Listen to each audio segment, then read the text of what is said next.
porque ya lo tenemos en contacto, con Federico Andrés Lois, un hombre que lo conocí hace no mucho tiempo, un científico en algo así como la dinámica de las epidemias. Federico, muy buenos días y felices Pascuas. Hola, ¿qué tal, Mario? Muy felices Pascuas a todos, a la audiencia también. La forma en que me presentaste es como rara, me resulta rara a mí. Por suerte tenemos una persona que se dedica específicamente a datos, ¿sí? Y que resulta en análisis epidémico por una cuestión, digamos, que no nos es ajena a nadie, ¿no? Uh-huh. Es como interesante encontrarme en ese momento, digamos, hablando de epidemias, cuando en realidad mis estudios me llevan más en el ámbito de la simulación y de entender cómo los procesos evolucionan en el tiempo. Sí. Bien, vos quiere decir que vos te dedicás a la observación de datos. Nada de lo que vos me vas a decir es de naturaleza estrictamente subjetiva, sino que emerge como una conclusión del estudio de los datos. ¿Esto podríamos decírselo a los oyentes? Exactamente, o sea, nada de lo que, digamos, de lo que se puede observar, o sea, el punto importante siempre acá tiene que ver con la observación de los datos, tratar de entender cuál es el proceso con cómo esos datos llegan, o sea, cómo ese proceso genera esas observaciones que nosotros estamos haciendo, y qué es lo que nosotros podemos concluir a la distancia, quizás alrededor de un mes, un año, 10 años, de cómo ese proceso va a seguir evolucionando en el tiempo. Bien. Bueno, yo voy a empezar por una cosa muy vulgar y muy práctica, porque los oyentes, muchos dicen, fíjate vos que el uso del barbijo, ¿no? La gente muchas veces no sabemos si cuando entramos a un comercio nos ponemos el barbijo. Lógicamente, si vamos en un tren nos exigen que nos pongamos el barbijo, en un colectivo también, pero ahora sabemos que los chicos en las escuelas podrían no estar con barbijos, entonces se genera una gran confusión. Hay gente que yo la veo circulando sola, absolutamente sola, en bicicleta con barbijo puesto. ¿Qué nos podrías decir vos? ¿Qué evidencia hay sobre el uso de los barbijos? ¿Han servido, no han servido? ¿Cuánto han servido si esto fuera positivo? ¿Y cuánto servirían hoy si esto fuera cierto? ¿Y qué aconsejarías vos de usar o no usar? ¿En qué lugar? ¿Cuándo? ¿Cómo? Bueno, para poner en contexto todo esto, me tengo que contarte un poquito mi historia personal en ese aspecto.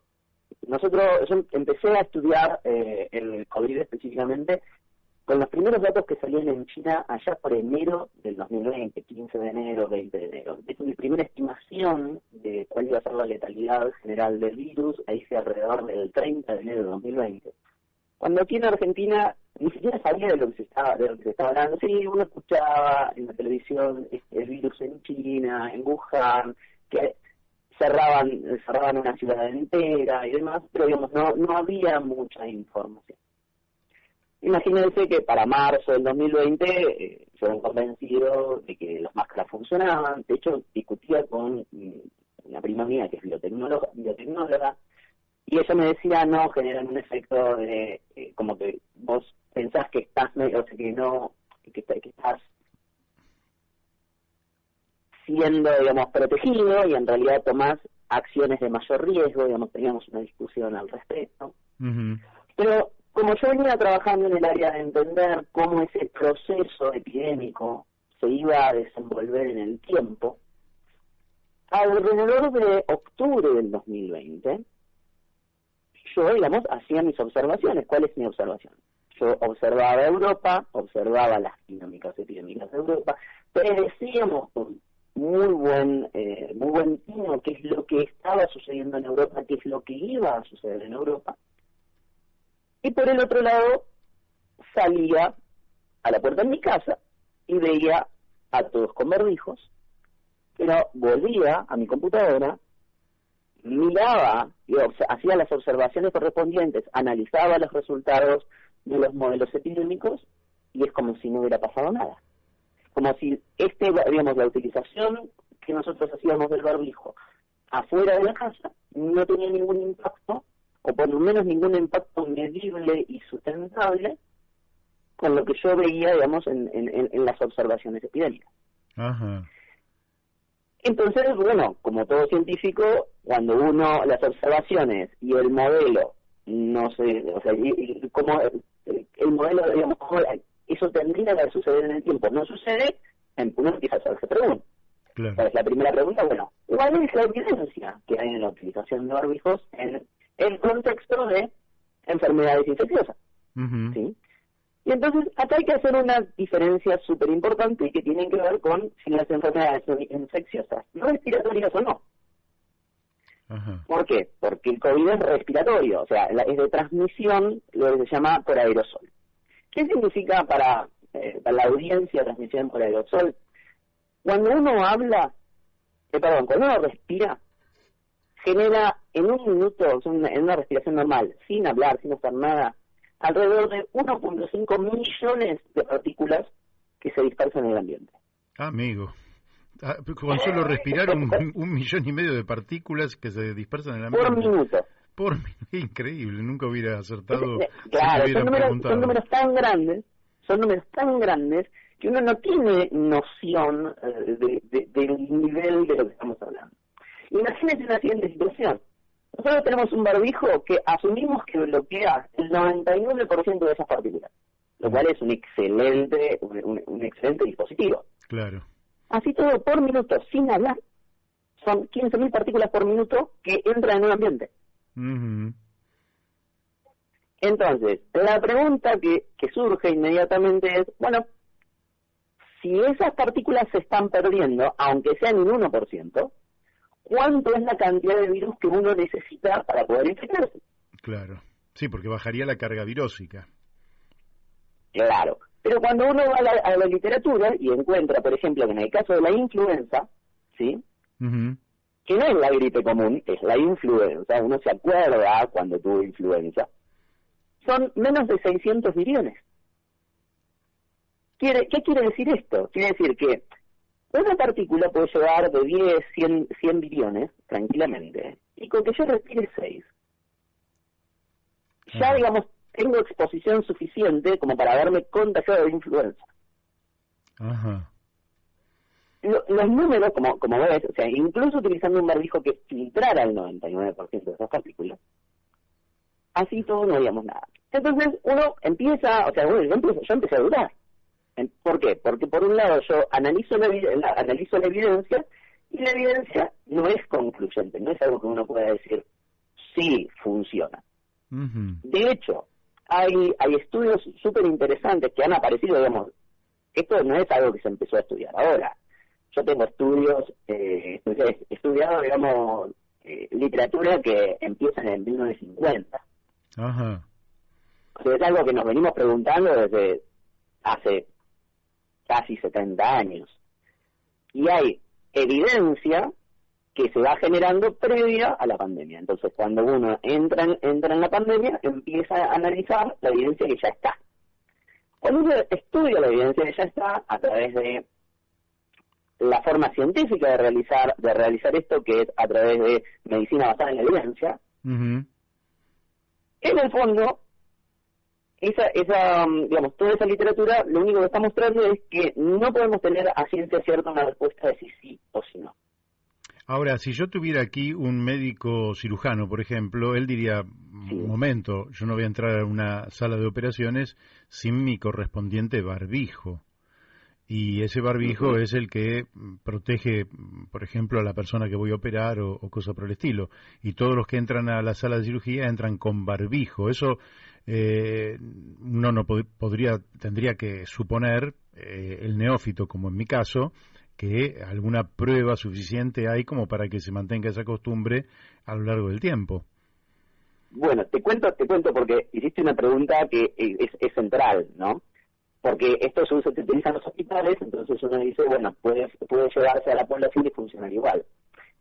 Hay literatura, yo te puedo decir, por ejemplo, Ritter en 1975, Jael Wiley en 1980, Lancet y Sabin en 1989, y puedo seguir hasta, digamos, el 2010, por ejemplo, el Karolinska Institute, que es el hospital más importante de Suecia, dice, nosotros no vamos a requerir más el uso de barbijos en la sala de cirugía. Upa. Porque no hay evidencia. Ah, mira vos. ¿Sí? Mira vos. No, es súper interesante, digamos, porque cuando uno va hacia atrás en la evidencia se encuentra todo ese tipo de cosas. Y respecto al uso poblacional, hay infinidad de evidencia, pero a mí me gusta utilizar, hay un estudio que encargó la CDC europea, el equivalente, digamos, a la Agencia de Control de Enfermedades Infecciosas en Estados Unidos, pero en Europa, en el cual encarga un estudio de medicina basada en la evidencia, y una de las cosas que hacen es publicar las tablas, ¿sí?, de evaluación, cosa que normalmente se hace, pero es muy interesante, digamos, cómo se ve en ese informe la politización también de esto, que es lamentable, porque la politización de la ciencia es lamentable. Ajá. En la prosa, sí, en el estudio, uno lee básicamente que hay que utilizar barbijos para todo. Y se cubren con una limitación al final que dice: no utilizamos los criterios de medicina basada en evidencia para la confección de este guideline, o sea, de esta línea de cómo operar en Europa respecto de la utilización del barbijo. Pero por el otro lado, en un apéndice, entregan las tablas. Cuando una persona de datos como yo va y mira las tablas, lo que se encuentra es que 19 de los 20 estudios que califican por su capacidad como evidencia, básicamente son de evidencia baja o muy baja. La evidencia baja o muy baja en términos, eso te lo puede explicar muy bien algún médico, digamos, pero solo se aplica en el caso en que no puedo hacer otra cosa. Ajá. ¿Sí? O sea, la evidencia baja o muy baja es descartable, ¿sí?, en términos generales. Se puede aplicar cuando hay riesgo de vida. Ahora, hay un solo estudio, que es un estudio que está muy bien diseñado, o sea, de hecho estábamos todos esperando la resolución de ese estudio, que es el único que tiene evidencia moderada de esos 20 estudios. El que tiene evidencia moderada, básicamente no puede decir si hay una reducción o un incremento en la capacidad infectiva.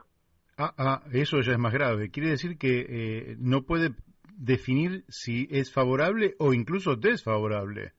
Desfavorable, exactamente. Y nos lleva a otro tipo de evidencia, que es, por ejemplo, hay un metaestudio con 65 estudios. O sea, un metaestudio es un estudio, para que lo entienda la audiencia, en donde se genera un comité de gente que evalúa, hace una búsqueda sistemática de toda la literatura científica que hay, y evalúan de cuán calidad es ese estudio y los incorporan o no al metaestudio. En ese metaestudio se evaluaron, por ejemplo, los riesgos, por ejemplo, de utilización de mascarillas, ¿sí?, de barbijo. Ajá. En los cuales encontraron que es estadísticamente significativo que hay efectos adversos. La pregunta que siempre surge es, bueno, ¿qué es un efecto adverso? Y un efecto adverso puede ser desde la irritación cutánea, retención de dióxido de carbono, somnolencia, fatiga, contaminación microbiológica, o sea, yo estoy teniendo algo en contacto con mi boca, que también está en contacto con otras cosas, ¿sí? Hasta pueden crecer bacterias, ¿sí? ¿Esto qué significa? Que significa que estadísticamente es significativo. Claro. La pregunta que uno se tiene que hacer después es, bueno, ¿es significativo en qué? Por ejemplo, 12 de ellos midieron un aumento del dióxido de carbono. Se sabe que el aumento en el dióxido de carbono causa, entre otras cosas, somnolencia, fatiga, ojeras, ¿sí? Y hasta en 11 de ellos disminución de el oxígeno en sangre. Pero lo que pasa es que son medidas indirectas. Esto es todo medidas indirectas. A mí lo que más me preocupa es, después de haber estudiado la evidencia, o sea, lo que te hago, hemos pasado, digamos, por un raconto, digamos, de la evidencia disponible, que la evidencia disponible claramente se equivoca. Perdón, ¿Por qué se equivoca? Porque se equivoca. No te entendía bien. Es equivoca. Claro, es porque claramente no podemos decir si sí o no. Pero, por ejemplo, yo de hecho, esto lo cuento porque a colación de todos estos estudios, yo le pido a los gobiernos que me entreguen la evidencia con la que disponen. De hecho, tengo abiertos expedientes en Noción, tengo abiertos expedientes en Java, en los cuales, por ejemplo, un expediente que tengo abierto, al cual todavía no me han respondido, tiene que ver con un estudio que hizo el Instituto de Nanotecnología de Materiales en Bélgica, Cienciano. Para aquellos que quizás no lo conozcan, Cienciano es quizás uno de los institutos más importantes en ciencia en Europa. Ajá. Este equipo lo que hace es toma, digamos, barbijos de los que se pueden conseguir alrededor, ¿no? Y analizan la composición química de los barbijos.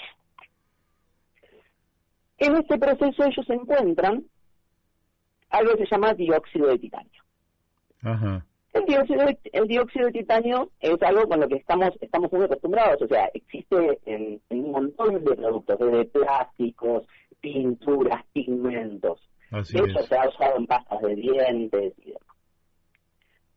¿Y por qué no se ha usado en pastas de dientes y demás? Porque la Agencia de Investigación del Cáncer, que es un ente que depende de la Organización Mundial de la Salud, tiene caratulado al dióxido de titanio en forma inhalable como un carcinogénico del grupo 2B.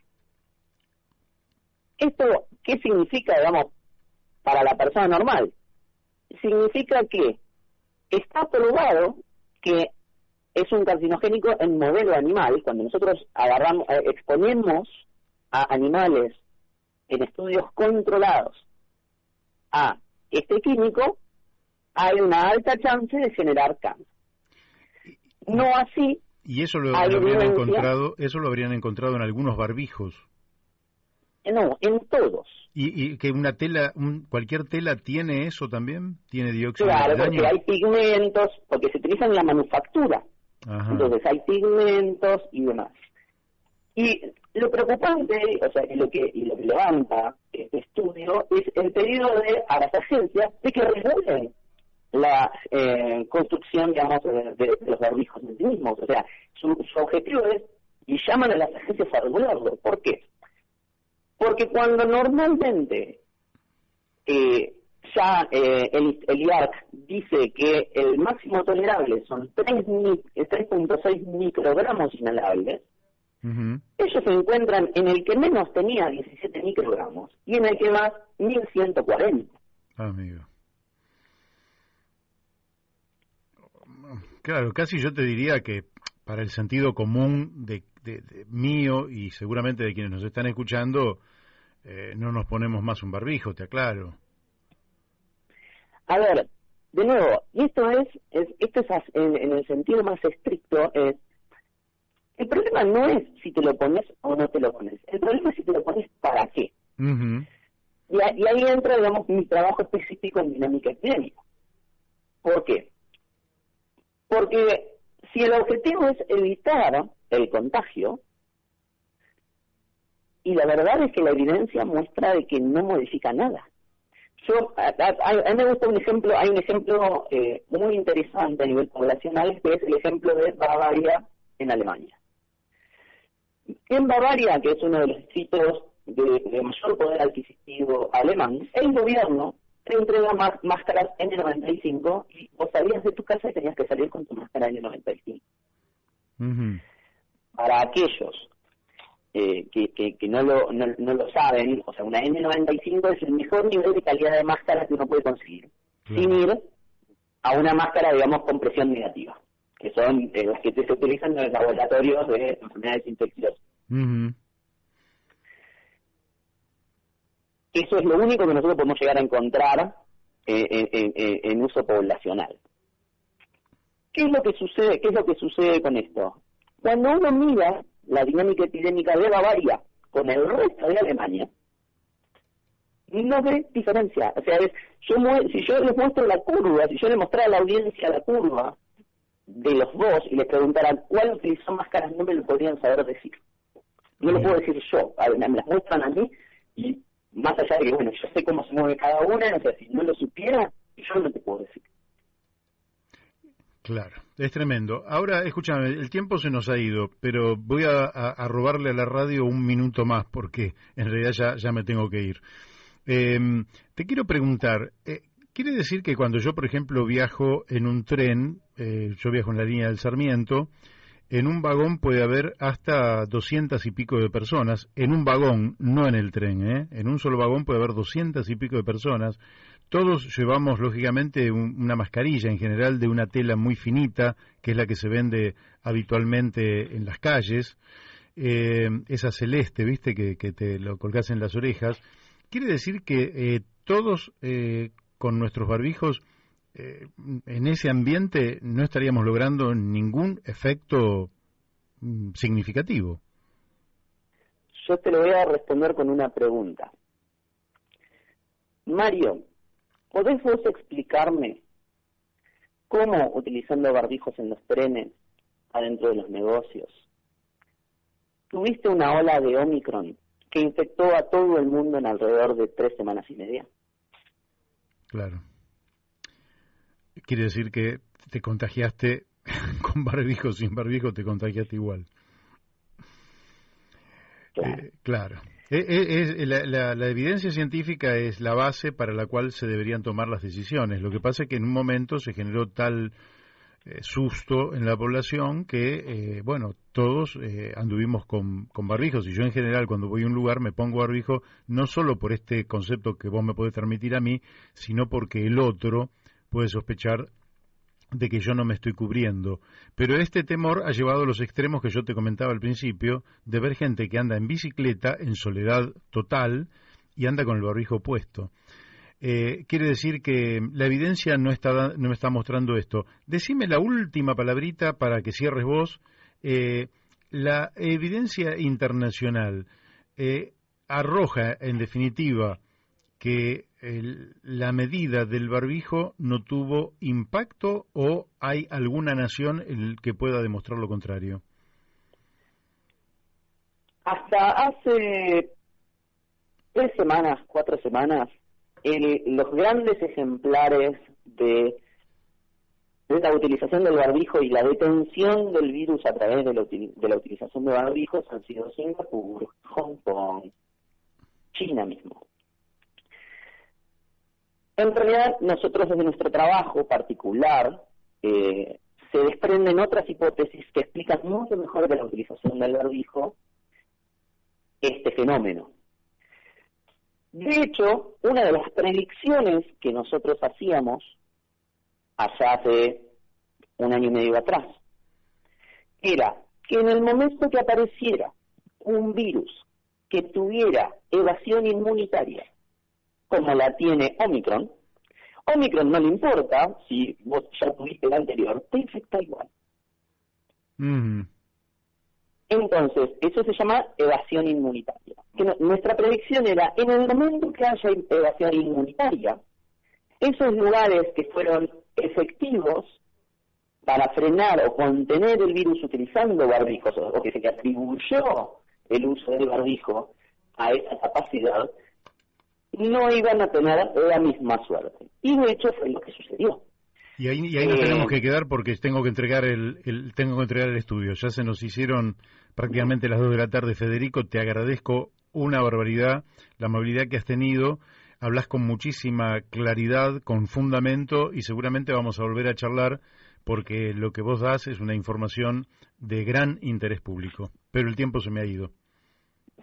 Bueno, muchas gracias por invitarme y bueno, felices Pascuas a todos. Igualmente para vos.